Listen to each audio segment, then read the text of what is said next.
Assalamu alaikum, dear students. We're learning history of class 10th, chapter 1, that is the rise of nationalism in Europe.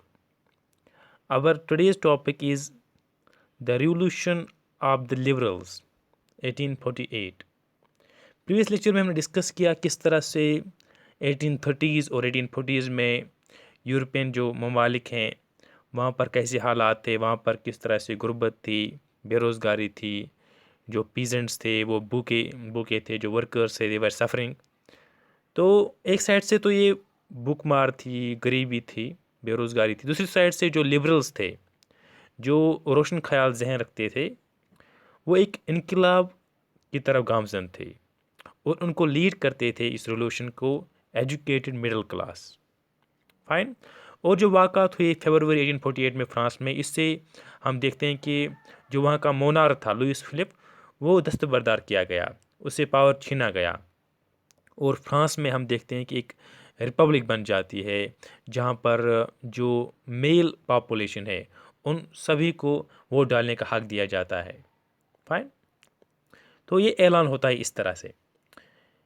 और अगर हम बात करेंगे जो European जो दूसरे इलाके हैं, दूसरे ममालिक हैं, अगर हम बात करेंगे जर्मनी की, इटली की, पोलैंड की, जो ऑस्ट्रियो हंगेरियन अम्पायर उस वक्त थी, वहाँ पर मर्द व औरत वो इकट्ठे डिमांड करते थे कि हमारे पास कॉन्स्टिट्यूशनलिज्म, हमारे पास कानून साजी होनी चाहिए, हमारे पास आइन साजी होनी चाहिए और साथ साथ आइन साजी होने के साथ साथ आइन होने के साथ साथ हमारे पास एक कौमी यकजहती होनी चाहिए, एक नेशनल यूनिफिकेशन होनी चाहिए। फाइन। इससे क्या होता है, इन कॉन्स्टिट्यूशनलिज्म से जो पावर होते हैं गवर्नमेंट के या जो किंग किसी जगह होगा, मोनार्क होगा, तो उसके पावर कम किए जाते हैं। कॉन्स्टिट्यूशनलिज्म से वही चीज़ें होती है। फाइन। पावर्स जो होते हैं वो लिमिटेड बन जाते हैं। इस तरह से हम देखते हैं कि जो लिबरल्स है, जो अनरेस्ट वहाँ पर चल रहा था, इसका वो फ़ायदा उठाते हैं।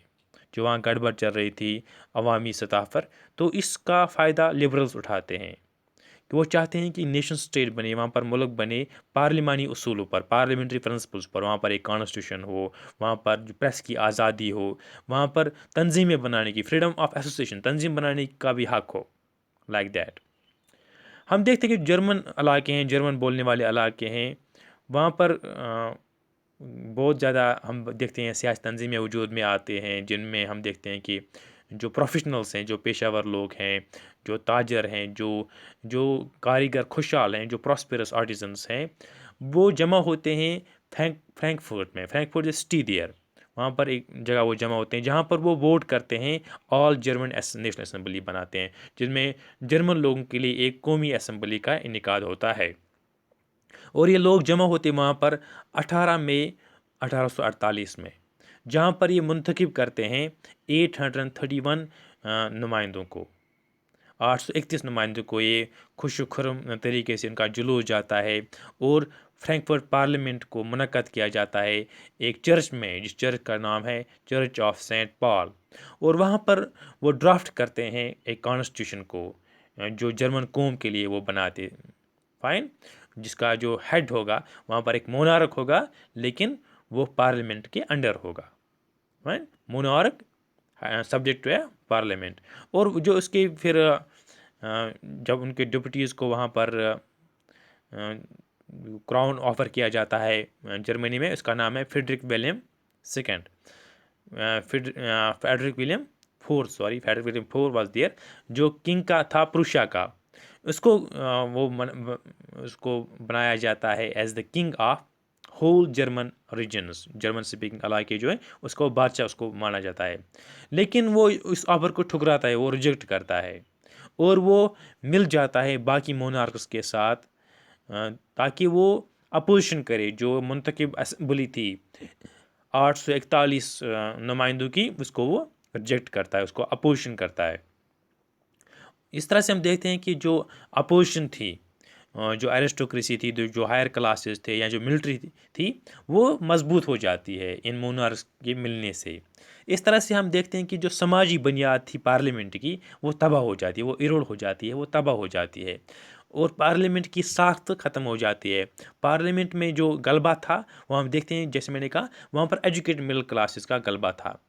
लेकिन ये जो मिडिल क्लास लोग हैं, वो जो डिमांड होती हैं वर्कर्स की, काम करने वाले होते हैं, जो फ़नकार होते हैं, आर्टिजन्स होते हैं, तो उनकी डिमांड्स को पूरा नहीं करते, उनको रेजिस्ट करते हैं वो। इस वजह से जो हिमायत की जो बेस होती है वो लूज़ हो जाती है, और वो इस तरह से वो बाअसर नहीं रहती है, और आखिर में वहाँ पर ट्रूप्स आ जाते हैं, फौज आ जाती है, वो बुलाई जाती है, और असेंबली को डिसबैंड किया जाता है, असेंबली को ख़त्म किया जाता है जर्मनी में।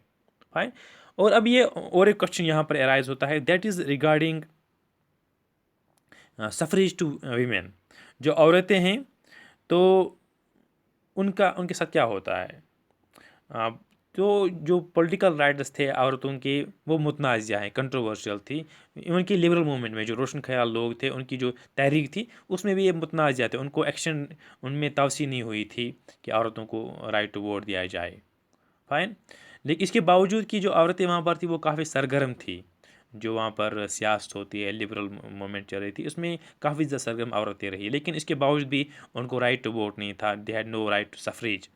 फाइन। और इस तरह से हम देखते हैं जो वीमेन थी, उन्हें बहुत ज़्यादा सियासी तंजीमें बनाई, उन्हें न्यूज़ पेपर्स की बुनियाद डाली, वो सियासी मीटिंग्स में, डिमॉन्स्ट्रेशन में बढ़ चढ़ कर हिस्सा लेते थे। इन चीज़ों के बावजूद भी उनको वोट डालने का हक़ नहीं दिया गया इस असेंबली में जो फ्रैंकफर्ट में मुनक्कद हुई। फाइन। अब जब फ्रैंकफर्ट पार्लियामेंट को मुनक्कद किया गया, जैसे मैंने कहा चर्च ऑफ सेंट पॉल में, तो औरतों को उसमें दाखिला दिया गया, दे वर एडमिटेड। लेकिन वो सिर्फ नाजरीन थे, वो सिर्फ ऑब्जर्वर्स थे विजिटर्स गैलरी में, जो वहाँ पर ज़ायरीन आते हैं देखने के लिए, तो उसमें सिर्फ वो नाजरीन थे, वो सिर्फ देखने वाले थे, उनको कोई खातिर खा वहाँ पर पावर्स नहीं दिए गए। लेकिन हमें यहाँ पर याद रखना चाहिए कि इन 19th सेंचुरी वहाँ पर हम देखते हैं यूरोप में वो लोग भी थे जो वुमेन राइट्स की बात करते थे, जैसे लुइस ऑटो जो पीटर्स थे, उनने एक औरतों के लिए जर्नल निकाला, और उसके बाद वहाँ पर बहुत ज़्यादा जो फेमिनिस्ट जो औरतों के हकूक़ की बात करते हैं सियासी तंजीमें वहाँ पर बनी। जो फेमिनिस्ट क्या होते हैं, जिनके पास अवेयरनेस होती है कि इंसान औरतों के हकूक़ के, और उनकी मफाद के लिए जो बात करते हैं समाजी सतह पर या इक़्तिसादी सतह पर, या हम पॉलिटिकल इक्वालिटी की बात करते हैं, जेंडर्स की, तो उन्हें हम फेमिनिस्ट कहते हैं। जो औरतों के हकूक़ की बात करते हैं, वो चाहते हैं कि there should be upliftment of women, जो वुमेन राइट्स की वो बात करते हैं। तो उस वक्त भी वहाँ पर होता था जो औरतों के हकूक़ की बात करते थे। लेकिन हम देखते हैं कि अवामी सतह पर अभी एक्सेप्टेंस नहीं थी ज़्यादा लोगों में कि वो औरतों के हकूक़ की उनकी बात करे। हैं। इस तरह से हम देखते हैं कि जो कंजर्वेटिव फोर्सेस थे उन्हें सप्रेस किया, जैसे मैंने कहा सेंट पॉल में जो चर्च में जो पार्लियामेंट कन्वीन किया गया, फ्रैंकफर्ट पार्लियामेंट, तो फाइनली ये देखते हैं कि वहाँ पर जो मोनार्क है वो फिर उस पर गलबा पाते हैं, सोशल बेस जो है पार्लियामेंट की एरोड होती है, तो कंजर्वेटिव फोर्सेस जो थे वो सप्रेस करते हैं इस तरह से लिबरल मूवमेंट को 1848 में। लेकिन जो ये कंजर्वेटिव्स थे, वो जो पुराना आर्डर था वो इसको रेस्टोर नहीं कर सकते थे, क्योंकि जो वहाँ पर इनकलाब भी होता था, वहाँ पर इनकलाब वजूद में आते थे, इनको दबाया भी जाता था, एक साइकिल चलता था, cycles of revolution and repression.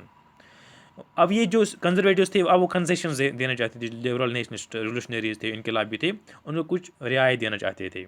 इस तरह से हम देखते हैं कि 1848 में जो ऑटोक्रेटिक मोनार्क्स थे सेंट्रल या ईस्टर्न यूरोप की अगर हम बात करेंगे, वहाँ पर कुछ तब्दीली लाई जाती है। फाइन। जो पहले कहाँ पर आई थी, वेस्टर्न यूरोप में 1815 से पहले, वो आप देखते हैं कि अब सेंट्रल यूरोप में वही तब्दीली आती है, और ईस्टर्न यूरोप में भी उन चीज़ों को अडॉप्ट किया जाता है। खासकर अगर मैं बात करूँगा यहाँ पर, जैसे सर्वडम में जो गुलामी थी उसको ख़त्म किया जाता है। जो बाउंडेड लेबर है, बाउंडेड लेबर होता है जहाँ पर एक बंदे को काम करना पड़ता है, जो लोन वगैरह लेते हैं उसको चुकता करने के लिए उसको काम करना पड़ता है, जो एक जबरी मशक्क़त होती है। तो इन चीज़ों को एबॉलिश किया गया। अगर हम बात करें कि हैब्सबर्ग जो इलाका था या जो रशिया का जो इलाका था, वहाँ पर इन चीज़ों को ख़त्म किया गया। और हम देखते जो हैब्सबर्ग रूलर्स थे वो खुद मुख्तारी देखते हैं, जो हंगेरियंस हैं, जो हंगरी के रहने वाले हैं, उनको ऑटोनॉमी दी जाती है 1867 में। फाइन। तो इस तरह से देखते हैं कि 1848 में जो हालात थे उसमें किस तरह से लिबरल्स ने उसका फ़ायदा उठाया, और किस तरह से चर्च ऑफ सेंट पॉल मुनक़द किया गया, जहाँ पर पैट्रिक विलियम फोर्थ को जो पुरुषा के रहने वाले थे उसको मोनार्क एक बादशाह बनाया गया, उसको एक ऑफ़र दी गई लेकिन उसने रिजेक्ट की। और फाइनली जो जो बादशाह थे उन दूसरे बादशाहों से मिलकर उसने जो सोशल बेस है इस पार्लियामेंट की वो इरोड हुई। और इस तरह से जो फ्रैंकफर्ट पार्लियामेंट है उसको डिसबैंड किया गया, इस असेंबली को डिसबैंड किया गया।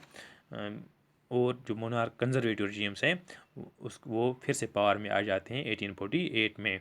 और इसका ये असर रहता है कि सेंट्रल ईस्टर्न यूरोप के जो इलाके हैं वहाँ पर भी कंजर्वेटिव आर्डर वजूद में आता है विद सम रिफॉर्म, जैसे मैंने कहा सर्वडम, बॉन्डेड लेबर, हैबिसबर्ग डोमेन्स में या रशिया में इनको ख़त्म किया जाता है। और हंगेरियंस उनको ऑटोनॉमी दी जाती है हैबिसबर्ग एम्पायर में। So that's all about 1848 the revolution of liberals. Thank you very much.